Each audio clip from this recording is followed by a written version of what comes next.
दर्शता आपण पाहत आहात VM न्यूज मराठी।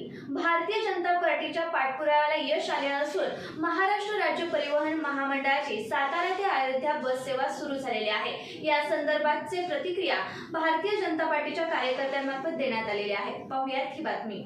महाराष्ट्र राज्य परिवहन महामंडळातर्फे सातारा ते अयोध्या बस सेवा सुरू करण्यात आली।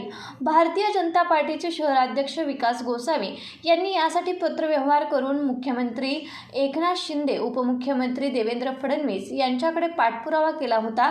भारतीय जनता पार्टीच्या पदाधिकाऱ्यांच्या आणि श्रीराम भक्तांच्या पाठपुराव्याला यश आले आहे, अशी प्रतिक्रिया यावेळी विकास गोसावी यांनी व्यक्त केली। सातारा ते अयोध्या बस सेवा सुरू करून महाराष्ट्र राज्य परिवहन महामंडळाने सर्वसामान्य लोकांना अयोध्या आणि परिसरातील तीर्थक्षेत्रे पाहण्याची संधी उपलब्ध करून दिल्याबद्दल महाराष्ट्र शासन आणि महाराष्ट्र राज्य परिवहन महामंडळाचे अभिनंदन करण्यात आले।